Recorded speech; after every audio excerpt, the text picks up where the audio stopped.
أعوذ بالله من الشيطان الرجيم. بسم الله الرحمن الرحيم. الحمد لله رب العالمين، وصلى الله وسلم وبارك على سيدنا ومولانا محمد وعلى آله وصحبه وسلم تسليما كثيرا. سبحانك لا علم لنا إلا ما علمتنا إنك أنت العليم الحكيم. وعنده مفاتيح الغيب لا يعلمها إلا هو، ويعلم ما في البر والبحر، وما تسقط من ورقة إلا يعلمها، ولا حبة في ظلمات الأرض ولا رطب ولا يابس إلا في كتاب مبين. اللهم لا سهل إلا ما جعلته سهلا، وأنت تجعل الحزن إذا شئت سهلا. رب اشرح لي صدري ويسر لي أمري واحلل عقدة من لساني يفقه قولي. ثم أما بعد، السلام عليكم ورحمة الله وبركاته. تكلمنا في اللقاءات الماضية عن أهمية القرآن وأهمية قراءة القرآن وأهمية إكرام أهل القرآن وعدم أذيتهم. Di pertemuan-pertemuan sebelumnya kita telah membicarakan tentang pentingnya Al-Quran, pentingnya membaca Al-Quran, dan juga tentang pentingnya menghormati ahli Quran dan juga larangan menyakiti mereka. وبالأمس تكلمنا عن الأشياء الواجبة على معلم القرآن. ماذا يجب على معلم القرآن؟ Dan kemarin kita sudah membicarakan juga tentang hal-hal yang wajib ada pada seorang pengajar Al-Quran. أول واجب من هذه الواجبات إخلاص النية والإخلاص لله تعالى. Kewajiban pertama yang harus ada untuk orang yang mengajarkan Al-Quran adalah ikhlas di dalam hatinya, ikhlas untuk Allah Ta'ala. ثانيا العمل بالعلم. Yang kedua adalah mengamali dari ilmu yang dimilikinya. ثالثا التزيد الدائم من العلم وعدم الاكتفاء بما عنده.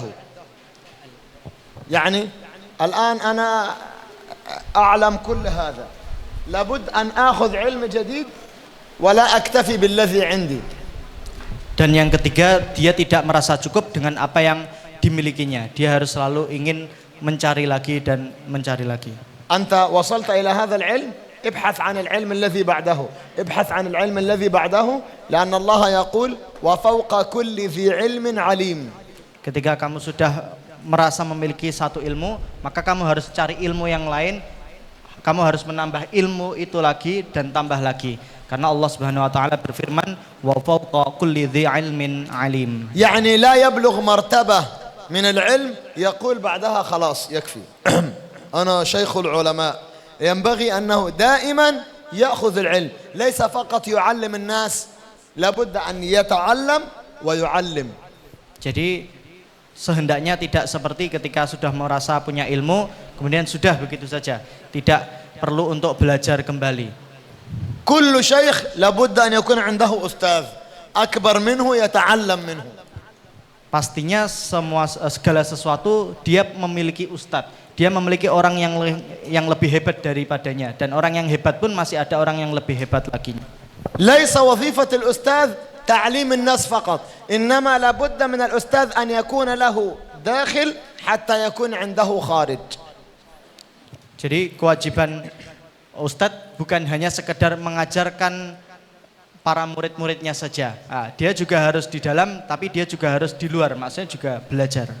فكل رجل من المسلمين وكل امرأة من المسلمات لابد أن يكون له صفتين، صفة المعلم وصفة المتعلم، كما قال صلى الله عليه وسلم خيركم من تعلم القرآن وعلمه. Maka semua orang, baik itu laki-laki atau perempuan, mereka harus memiliki yaitu dua sifat. Sifat yang pertama dia mengajar, senantiasa mengajar, dan juga yang kedua dia selalu belajar. وهناك عرفتم الإسفنج؟ عرفت الإسفنج؟ ما ذلك؟ يعني لو لا يوجد علم جديد أنت خلاص كده مغلق، لا يوجد منك فائدة. يعني لو أنت تعرف مثلا 5 دروس في التجويد ولا يوجد عندك زيادة جديدة، أنت كما أنت لا تتقدم ولا ترتفع فلا بد لكل إنسان أن يتعلم علم جديد حتى يعلم علم جديد. Jadi tidak cukup bagimu ketika sudah mengetahui, misal di ilmu tajwid ini kita sudah lengkap mengetahui ilmu tajwid, hukum, berapa jumlahnya, cukup itu saja. Tetapi kamu harus mencari lebih banyak lagi, mencari ilmu yang lainnya lagi. نعم. قال وينبغي للمعلم أن يتخلق بالمحاسن التي ورد الشرع بها والخلال الحميدة والشيم المرضية التي أرشده الله عز وجل إليها من الزهادة في الدنيا والتقلل منها وعدم المبالاة بأهلها وبها. ما معنى هذا الكلام؟ معناه أن لا بد للعالم أن يتقلل من الدنيا. Jadi wajib bagi seluruh pembelajar kita yang sedang menuntut ilmu ini untuk mencari sedikit daripada dunia. Jadi menyedikitkan hal-hal yang itu berbau duniawi. يعني لا يكون عنده من الدنيا كثير حتى لا تشغله الدنيا عن العلم والعمل.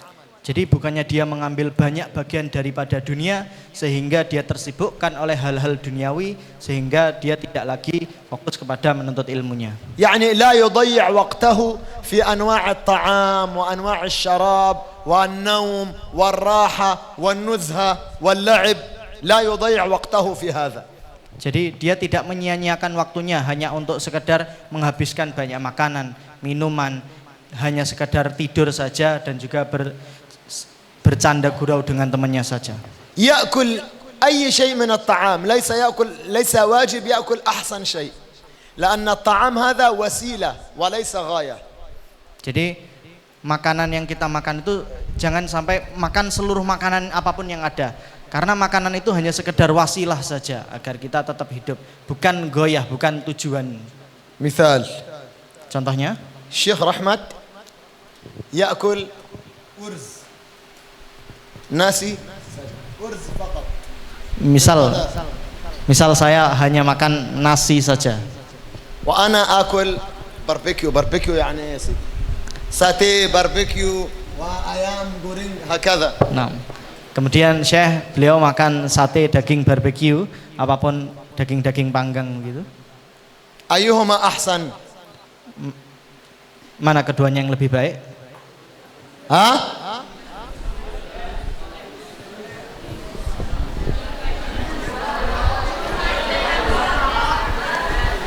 باربيكيو طبعا.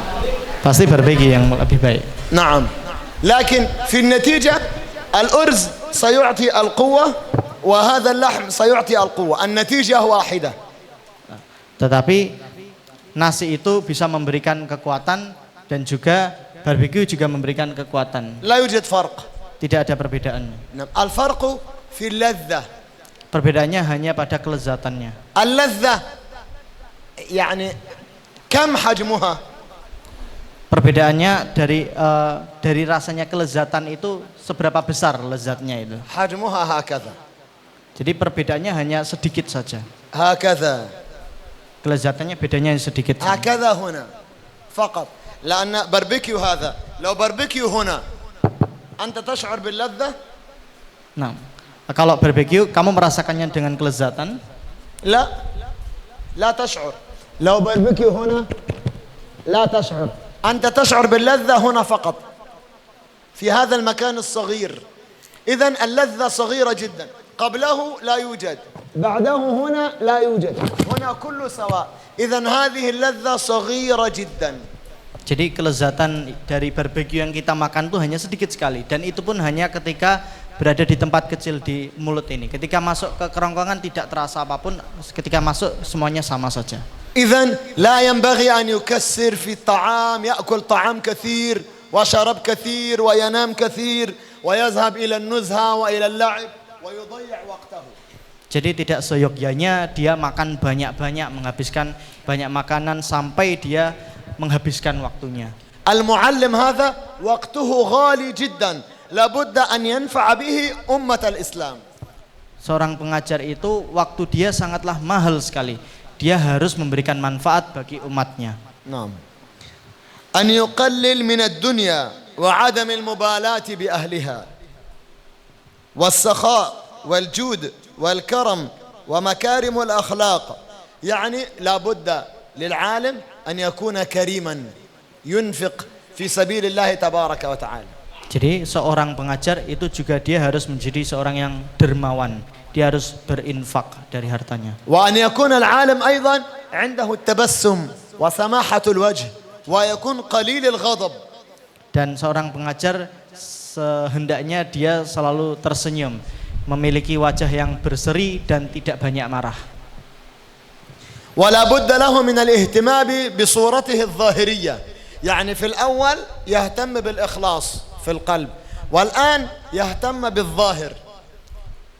Dan dia juga harus memperhatikan kepada gambaran dia yang jelas, yang zahir. Kalau kemarin kita perhatikan kepada ikhlas itu bukan zahir, nah sekarang juga memperhatikan terhadap apa yang tampak.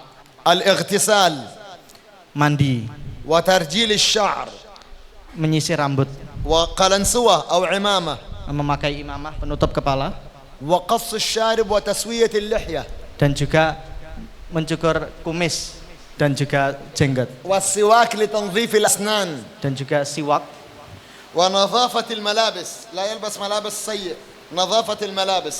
dan juga kebersihan bajunya, tidak menggunakan baju kecuali baju itu bersih. وحسن المظهر مع التبسم للناس والسماحة. ليش الغضب هكذا؟ Dan juga dengan penampilan yang baik dan penampilan yang berseri, tidak merengut ataupun marah seperti itu. والتواضع لكل المسلمين. Dan juga dia harus rendah hati untuk seluruh umat muslim. التواضع لكل المسلمين يعني للأساتذة وللإخوة وللعوام وللطلاب.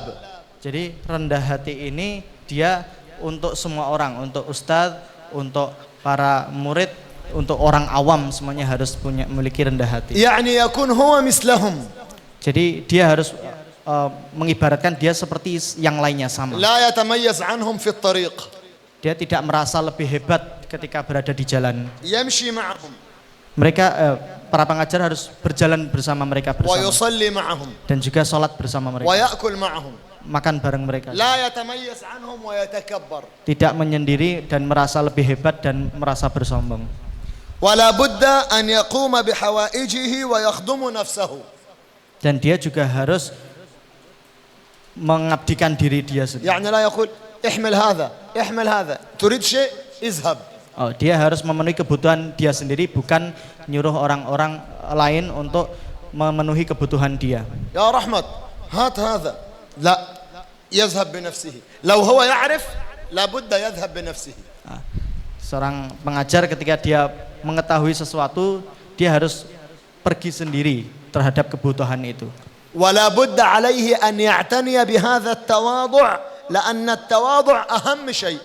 Dan dia harus betul-betul memperhatikan terhadap sifat rendah hati ini, karena tawadhu ini adalah hal yang paling penting. وعدم التكبر على المسلمين والإعجاب بنفسه. لا يتكبر على الناس. يكون عنده تواضع ولين معهم. Dan tidaklah menyombongkan dirinya di hadapan para manusia dan harus rendah hati. هذا في الباطن وهذا في الظاهر. Ini harus ada في di الباطن الإخلاص وفي الظاهر هذا الذي نحن تكلمنا عنه. harus ada di dalam batin, yaitu kemarin keikhlasan itu, dan harus ada juga dalam zahir yang tampak yang sekarang kita sedang bicarakan. وأما اللسان فلا بد أن يشغله بكثير الأذكار. Sedangkan lisannya dia harus banyak tersibukkan dengan zikir-zikir. فهو في الباطن عنده الإخلاص وفي الظاهر نظيف وجميل وجيد ولسانه دائما يذكر الله تعالى. Di dalam batinnya dia memiliki keikhlasan, kemudian dalam zahir yang tampaknya dia terlihat bersih, rapi, baik, good looking seperti itu. Kemudian untuk lisannya senantiasa basah dengan berzikir kepada Allah. إذن الخلاصة ما هي آداب الأستاذ؟ Kita jadikan ini rangkuman secara ringkas, apa adab-adab yang harus dimiliki oleh ustaz? أولا الباطن الإخلاص لله تعالى وهذا أهم شيء. Yang pertama, di dalam batin dia harus memiliki keikhlasan kepada Allah Subhanahu wa taala, dan ini yang paling penting. ثانيا الزيادة في العلم يزداد من العلم ويدرس. Yang kedua yaitu tambahan dari ilmu pengetahuan. Dia harus senantiasa menambah dan menambah terus pengetahuannya, ilmunya. ثالثا أن يعمل بهذا العلم العمل. Dan yang ketiga, dia harus mengamalkan apa yang telah dia ilmui. في القرآن دائما الذين آمنوا وعملوا الصالحات فلا بد الإيمان مع العمل. Di dalam Al-Quran disebutkan setelah alladzina amanu selalu wa amilus solihat. Maka wajib setelah memiliki iman dia harus beramal soleh. أربعة الاعتناء بالظاهر الشعر القلنسوة غسل الأسنان لبس ملابس الجيد التطيب قص الشارب وتسوية اللحية التبسم هذا الظاهر يكون جيد. Dan yang keempat dia memperhatikan terhadap apa yang zahir, yang tampak, sebagaimana kebersihan dia, kemudian menyisir rambutnya, mencukur kumisnya, menggunakan wewangian dan lain sebagainya. خامسا التواضع وعدم التكبر على الطلاب والأساتذة والعوام. Dan yang kelima dia harus rendah hati. Dia harus tawaduk, rendah hati, dan tidaklah sombong di hadapan orang-orang. سادسا الباطن لله الظاهر مع الناس اللسان لابد أن يكون مشغول دائما بذكر الله تعالى. Dan yang keenam, batinnya itu ikhlas kepada Allah, zahirnya harus baik, kemudian lisannya dia harus selalu tersibukkan dengan zikir-zikir kepada Allah. تعرفون سيدنا عبد الرحمن بن عوف.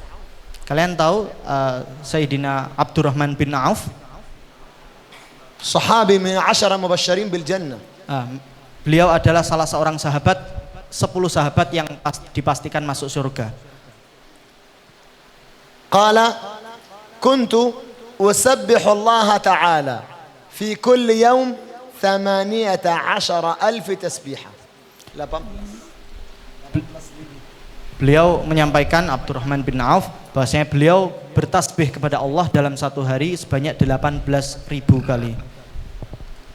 في اليوم الواحد. Dalam satu hari.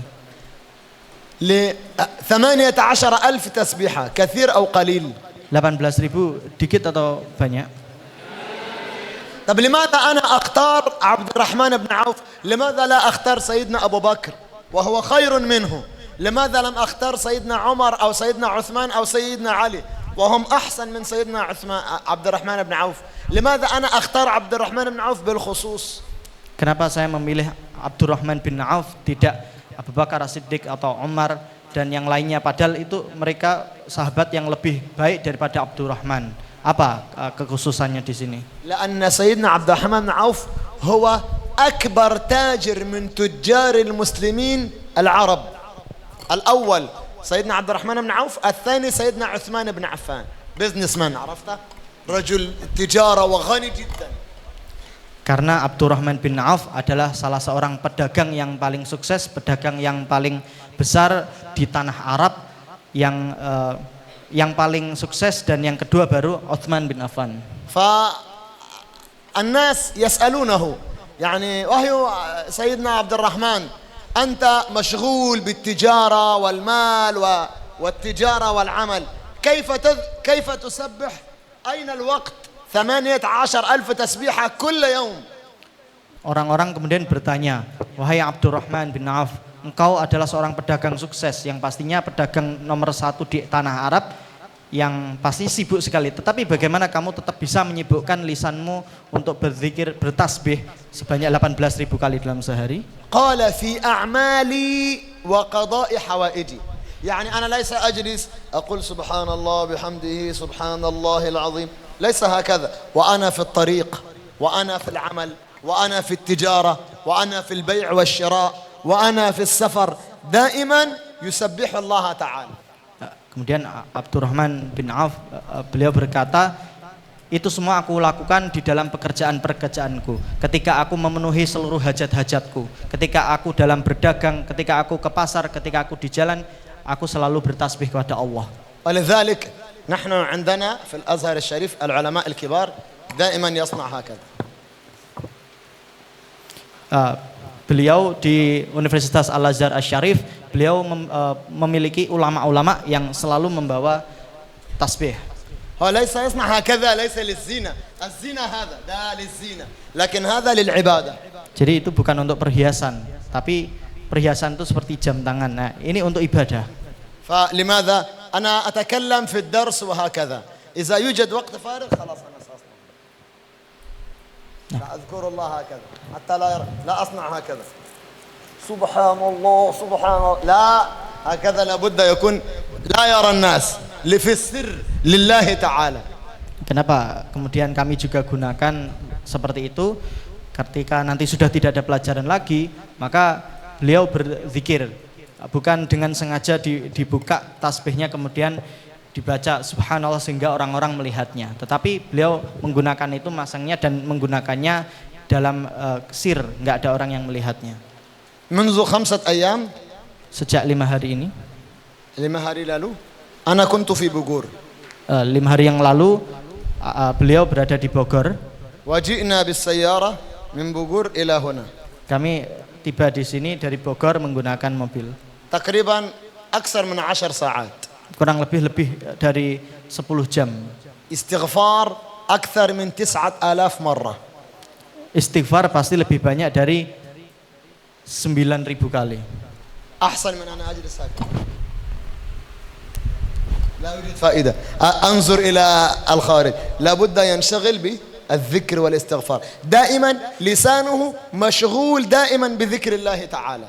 Dan itu pasti lebih baik daripada hanya sekedar duduk dan melihat keluar, melihat pemandangan, maka lisannya harus selalu tersibukkan dengan zikir kepada Allah. واللسان العضو الوحيد الذي لا يتعب.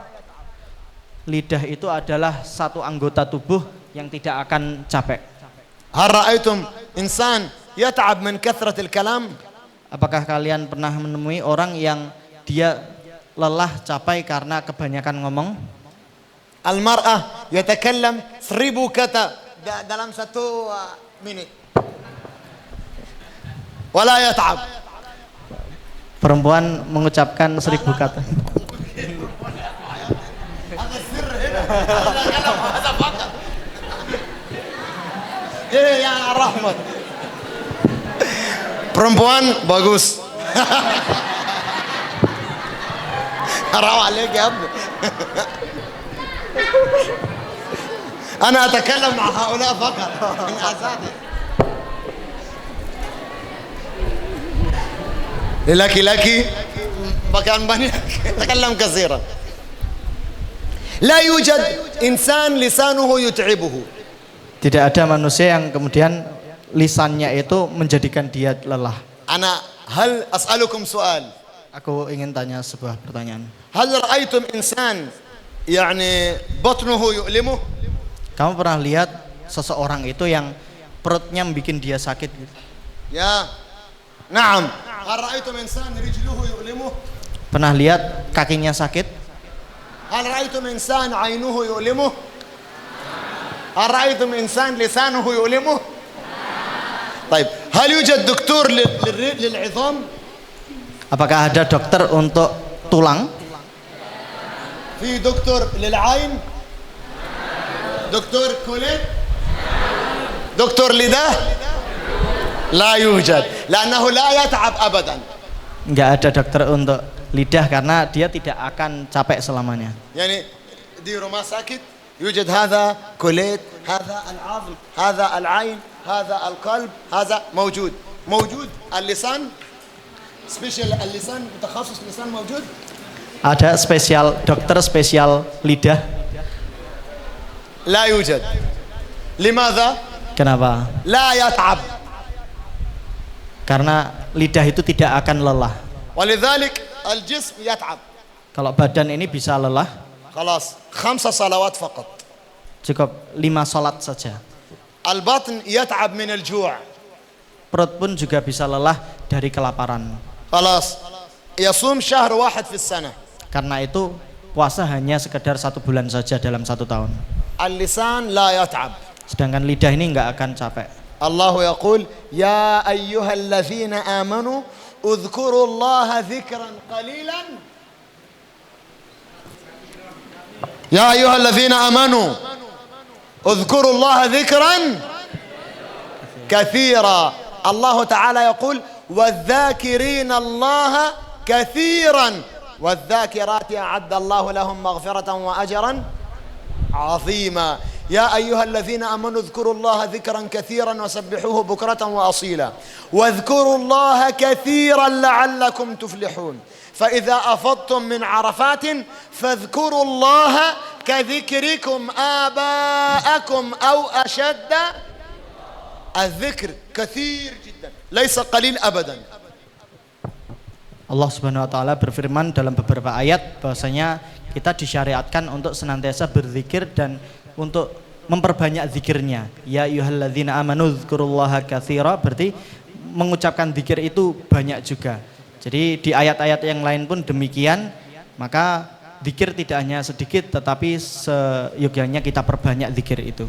Walidzalik alladzi yadhkurullaha katsiran hadza 'alama 'ala al-iman. Walladzi yadhkurullaha qalilan hadza 'alama 'ala an-nifaq. Jadi orang yang berzikir kepada Allah dengan zikir yang banyak itu adalah tanda ada iman di dalam dirinya. Sedangkan yang zikirnya hanya sedikit itu tanda daripada nifaq. Nifaq ini munafik. Qala Allah tabaraka wa ta'ala ya ayyuhalladzina amanu udhkurullaha dzikran katsira. Wa qala 'anil munafiqin yura'una an-nasa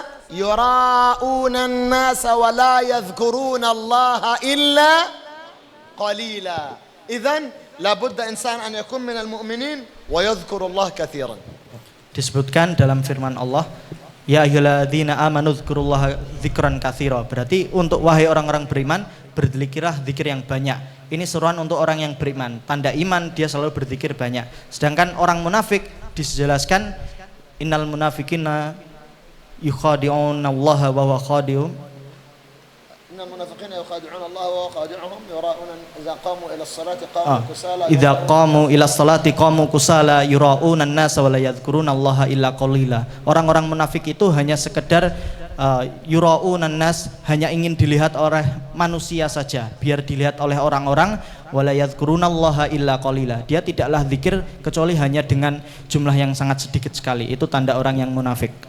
Idzan min adabil ustadz الإخلاص في القلب والزيادة في العلم والعمل والنظافة في الخارج وكثرة الذكر لله باللسان والتواضع للمسلمين.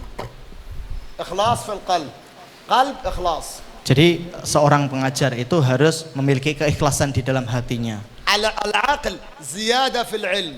Dan dia di dalam pikirannya juga dia harus selalu menambah ilmu lagi dan selalu menambah pengetahuannya. لا يكتفي بالعلم الذي عنده. Dia tidak cukup saja dengan ilmu yang dia miliki sekarang. يعني أنت لا تكون ماذا تصنع يا أستاذ رحمت؟ أنا أستاذ استياب باقي أنا أعلم القرآن وأذهب أنام وبالليل أعلم وخلاص. لا، لابد أن يكون عندك علم كمثل البحر. البحر هذا لو لا يأتيه المطر سينتهي. البحر كبير ولا صغير؟ كبير. النهر الذي فيه الماء العذب نعم لو لا يأتي إليه مطر سينتهي. فلا بد أن هو النهر يعطي للناس ويأخذ جديد من المطر. Jadi seorang pengajar tidaklah cukup dia hanya sekadar ketika ditanya, aku mengajar setiap pagi dan setelah itu aku istirahat dan cukup. Seharusnya dia jadi seperti laut yang sangat banyak sekali ilmu di situ. Dia jadi seperti sungai. Sungai itu ketika tidak ada hujan lagi maka airnya akan habis. Maka sejatinya seluruh pengajar harus senantiasa memperbarui ilmunya dan menambah ilmu-ilmu yang baru pada dirinya. Ikhlas, ziyadah fil ilm, wala budda alaihi min al-amal. Yunaffidh alladhi fi qalbihi wa aqlihi, yunaffidhuhu alladhina amanu wa amilus salihat. Yang pertama keikhlasan, yang kedua senantiasa menambah ilmu dia, dan yang ketiga mengamalkan dari apa yang telah diilmuinya. Thalithan, nadhafatul zahir. Kemudian kebersihan dari apa yang tampak. Wa rabi'an al-akhlaq al-hasana ma'an nas, at-tawadhu' wa husn al-khidmah lil muslimin. Yang selanjutnya adalah kerendahan hati. Wa أن يكثر من ذكر الله بلسانه. Dan dia memperbanyak dari zikir Allah di lisan dia. وبعد هذا ينبغي له الرحمة والعطف على الطالب. Dan dia seharusnya untuk berkasih sayang kepada para santrinya dan bersikap lembut kepada santrinya. لا يشدد على الطالب. Dan dia tidak keras terhadap muridnya. فحتى ولو كان ضعيفا. Walaupun dia lemah. لا يشدد عليه، لا يقول إيه أنت تقرأ خطأ اخرج برا. هذا غير جيد. لابد يتعامل معه باللطف وبالرحمة ويتكلم معه بهدوء حتى يكون جيد.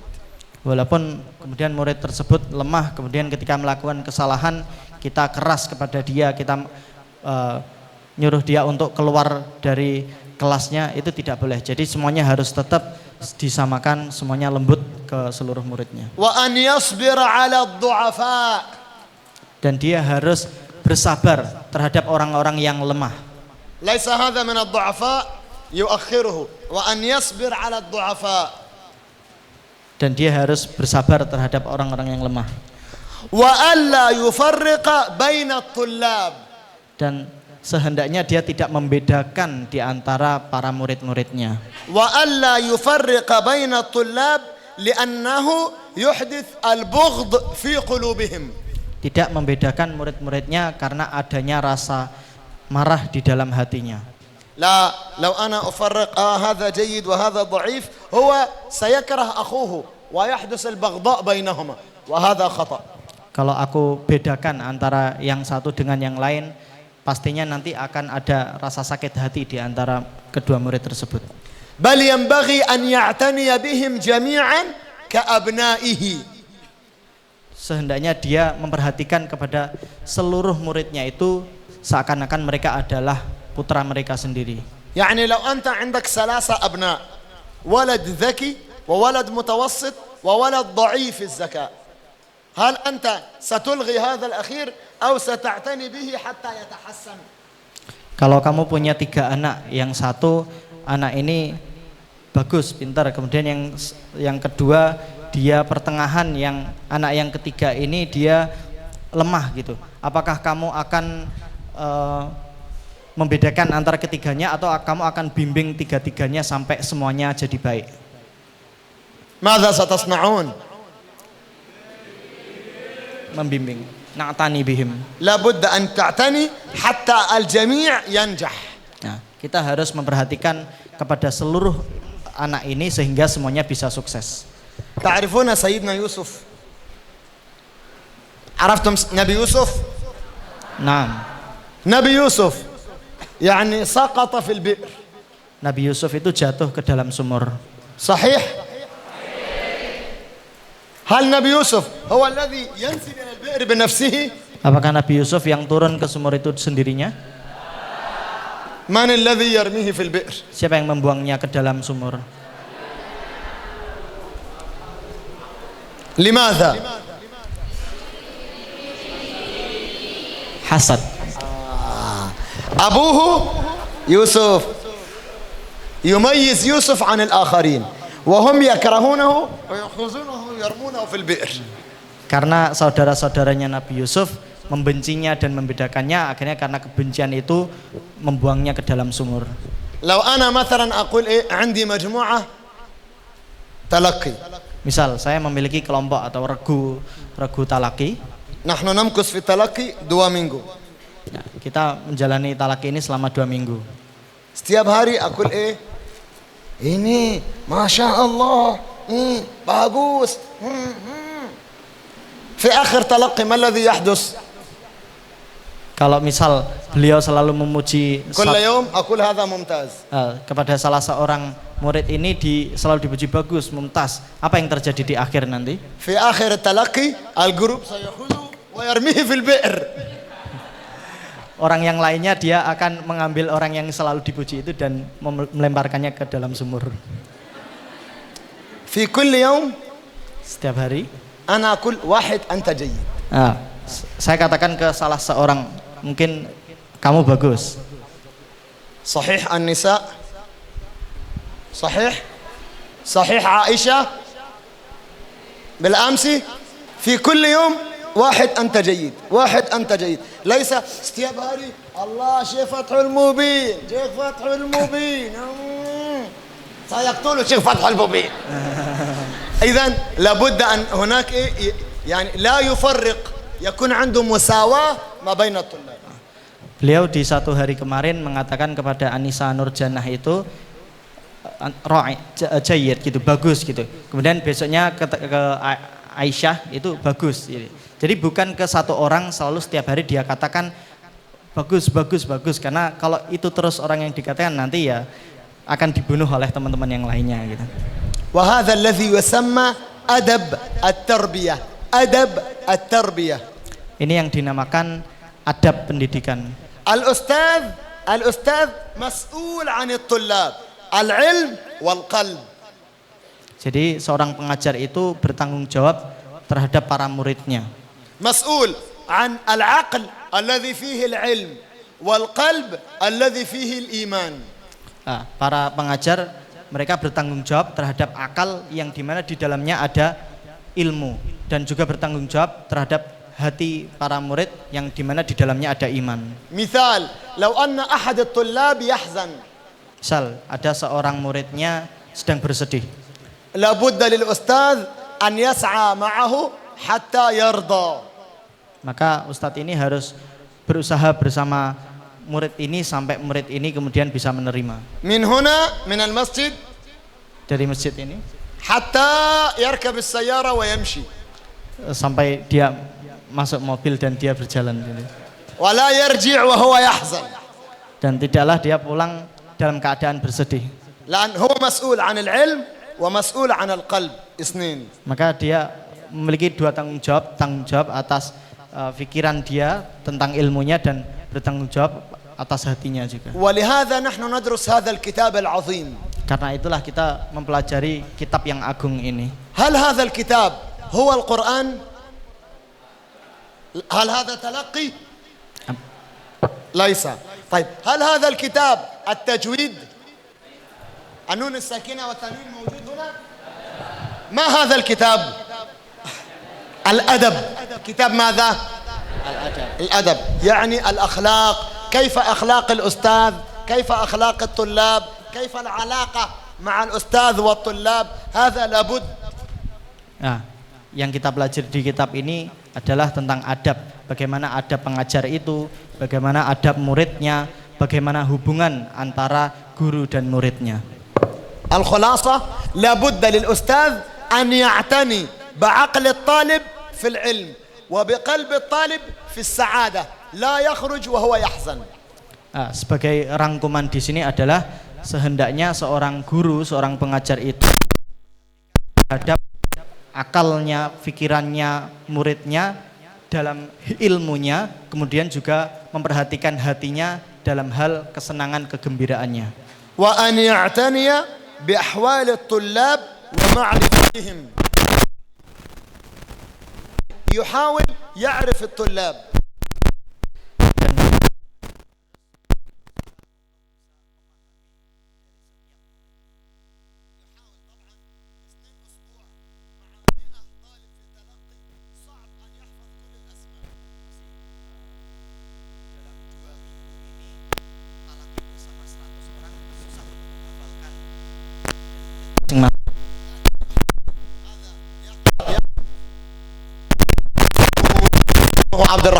عبد الرحمن هذا أبا عائشة إيه لطفية أتوا عائشة نعم عائشة لطفية اسمه إيه هكذا ويكتب يحاول أن يعرف الطلاب.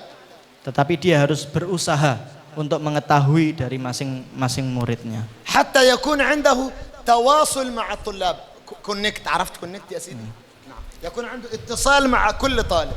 Sampai ada kedekatan hubungan di antara keduanya. Hatta fi akhir ad-daurah yakun 'indahu taqyim. Sampai di akhir daurah nanti ada rapot nilai-nilainya. Fi hadha at-talaqqi 'indana taqriban 90 talib. Di talaqi ini kita memiliki kurang lebih 90 murid. Idza najahna fi hadha al-'am, kalau kita sukses di tahun ini, إذا نجحنا في هذا العام Kalau kita sukses di tahun ini, وضع 100 خط تحت إذا نجحنا. kita letakkan 100. إذا نجحنا في هذا العام في السنة القادمة التلقي سيكون لقراءات أخرى. Kalau misal kita sukses di tahun ini, maka tahun depan akan يدخل dan tidak mungkin yang 90 ini bisa masuk semuanya ke kiroah yang lainnya. أستاذ فتح المبين يسألني Ustaz Fathul Bin bertanya kepada يا beliau, أحمد من الذي جيد يصعد إلى تلقي السنة القادمة؟ beliau bertanya, wahai Syekh Ahmad, siapa yang kemudian yang bagus yang nanti akan naik ke talaki selanjutnya, kiroah yang lain? في باقي 4 سوري 8 malam 1 هكذا فقط. أنا سأخبره في الأول كذا في الثاني كذا في الثالث كذا. من أين؟ من الدرجات الذي أنا أكتب. Beliau sampaikan di setiap kelompok itu menyebutkan beberapa yang mungkin akan naik ke kiroah yang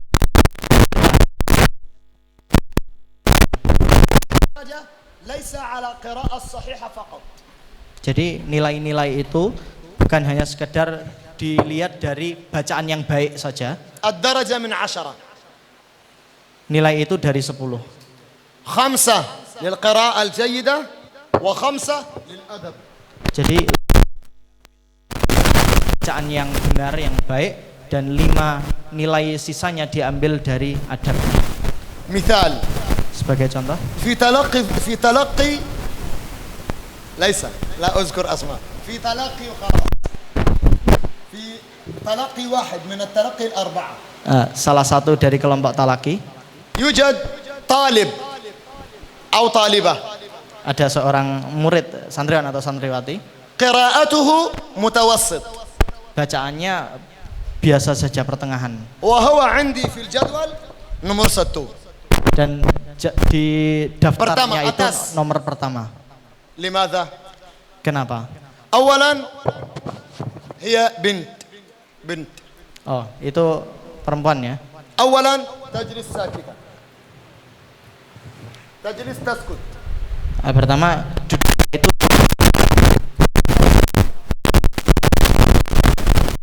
لزميلتها هكذا enggak temennya, وتركز في القرآن دائما dan dia fokus ke Qur'annya terus. وأختها تقرأ وهي تقرأ معه الحمد لله من غير صوت هي تقرأ معه ده أعلى شيء. Dan dia ketika membaca dia juga membaca dengan sendirinya. يوجد أخرى Ada juga yang lain في نفس التلقي di talaki yang sama. قراءتها جيدة Bacaan dia baik, لكن تلعب كثيرا tetapi dia banyak main وتؤذي زميلتها dan dia menyakiti temannya. تؤذي زميلتها وتلعب معها وتصنع هكذا.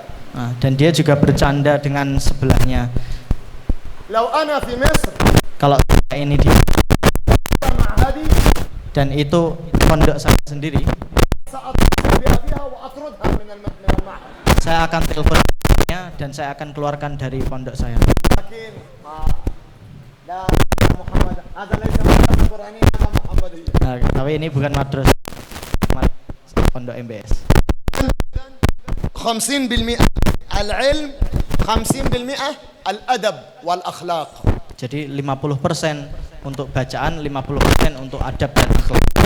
المفروض أنا أسافر في إندونيسيا 2 شهر.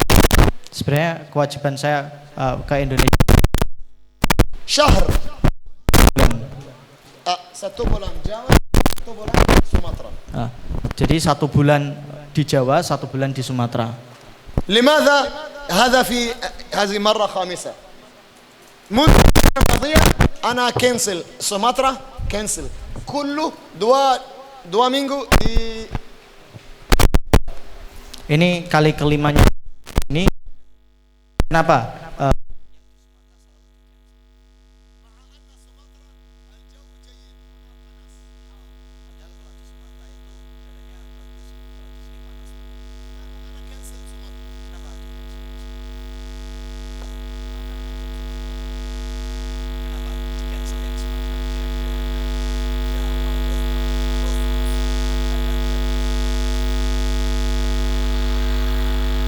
صدقوني أنا رأيت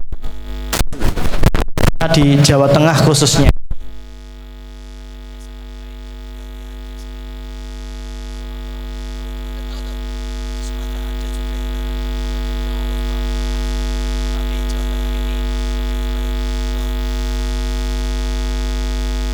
من الذي من جاوة هنا؟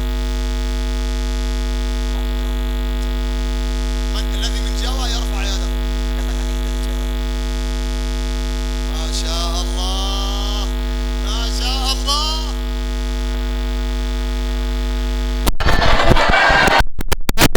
جاوة.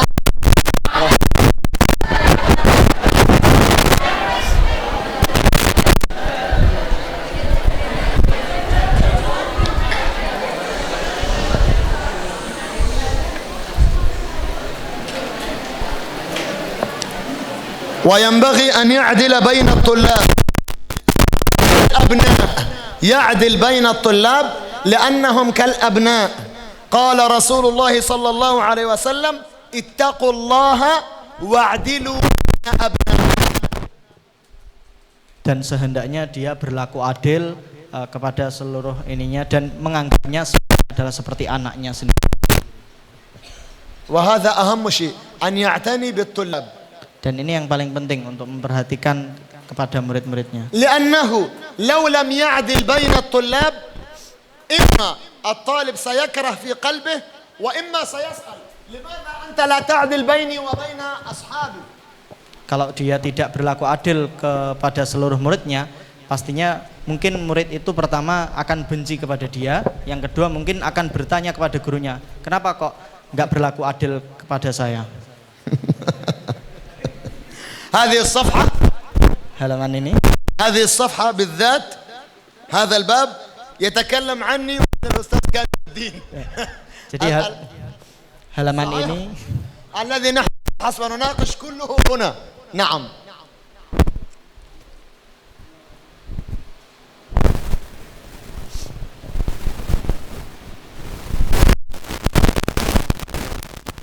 العربية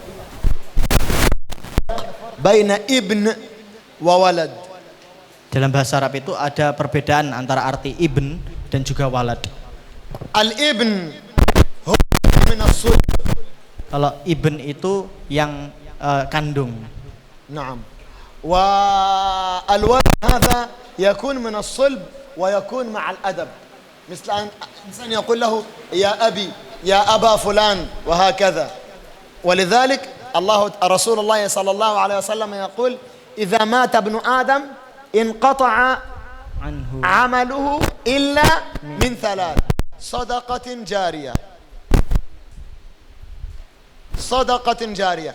هل نحن عندنا نبني مسجد تكون صدقة جارية؟ Kalau kita menginfakkan untuk dalam pembangunan masjid, apakah kita punya sedekah jariah? أنت معك 100 juta rupiah حتى تبني هذا مسجد؟ Kamu punya 100 juta sampai lengkap terbangun masjid ini? ليس معنا. Bukan bersama kita. هل أنت تستطيع تبني مسجد أو تبني معهد؟ Apakah kamu bisa membangun masjid atau pondok ini sendiri? لا. صدقة جارية أو علم ينتفع به. هل أنت من العلماء الكبار؟ ليس ولا أنا والله. صدقة جارية أو علم ينتفع به أو ولد يدعو له. الولد الصالح ليس هو الابن، يعني أبنائي لو هو يتعلم العلم والتجويد مني ثم أنا أموت وهو يقول رحم الله أحمد كان يعلمني المد جيدا، إذن أنا وأنا في القبور الأجر يأتي من الله بسببه. Jadi disebutkan di hadis itu menggunakan kata walad. Jadi beda.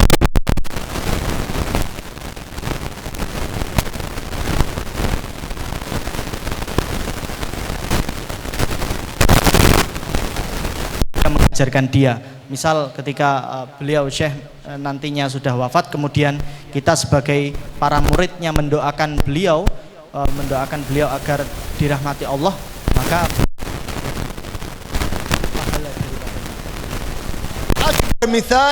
أكبر مثال هذا الكتاب. Dan contoh yang paling agung adalah kitab ini sendiri. هذا كتاب لمن؟ Kitab ini milik siapa? النووي. نحن جميعا أبناء الإمام النووي في العلم، والإمام النووي مات منذ 700 سنة. 700 سنة مات، ونحن جميعا ولد صالح يدعو للإمام النووي وهو في القبر. Ini kan Imam Nawawi, dan sekarang kita pelajari, kita semua di sini adalah anaknya, putranya Imam Nawawi semuanya, dan kita sama-sama mempelajarinya dan juga mendoakan kebaikan Imam Nawawi. Kita adalah waladun soleh, kita anak yang soleh yang mendoakan kepada beliau. Wa Rasulullah lam yaqul ibnun salih, qala waladun salih. Ay walad min as-salihin yata'allam min ustadz, hadha al-ibn amaluhu wa du'a'uhu yarji' ila al-ustadz. Jadi Rasulullah menyampaikan dalam hadisnya dengan ibn soleh, tetapi menggunakan walad soleh. Jadi walad soleh yang kemudian mendoakan guru-gurunya atas kebaikannya, maka itu akan kembali sebagai pahala kepada gurunya. والسؤال الأخير الإمام النووي عنده كم ولد؟ Pertanyaan terakhir, Imam Nawawi punya berapa anak? عنده كم ولد؟ بانياك عنده كم ابن؟ Ma indah. ما عنده، هو لم يتزوج أصلا، هو نسي الزواج. Kalau ditanya Imam Nawawi punya berapa walad, maka pastinya banyak, karena tadi walad anak dengan adab yang kita mendoakan, senantiasa mendoakan kebaikannya. الإمام النووي كان مشغول بالعلم فهو مركز في العلم. نحن الآن نركز في الزواج وننسى العلم. Imam Nawawi beliau sangat fokus terhadap menuntut ilmu sampai lupa nikah, sedangkan kita ingatnya nikah terus tapi sampai lupa menuntut ilmu. على آله وصحبه وسلم تسليما كثيرا والحمد لله رب العالمين. والآن يعني نستعد للجمعة تصير اليوم لصلاة الجمعة. السلام عليكم ورحمة الله وبركاته. Waalaikumsalam warahmatullahi wabarakatuh.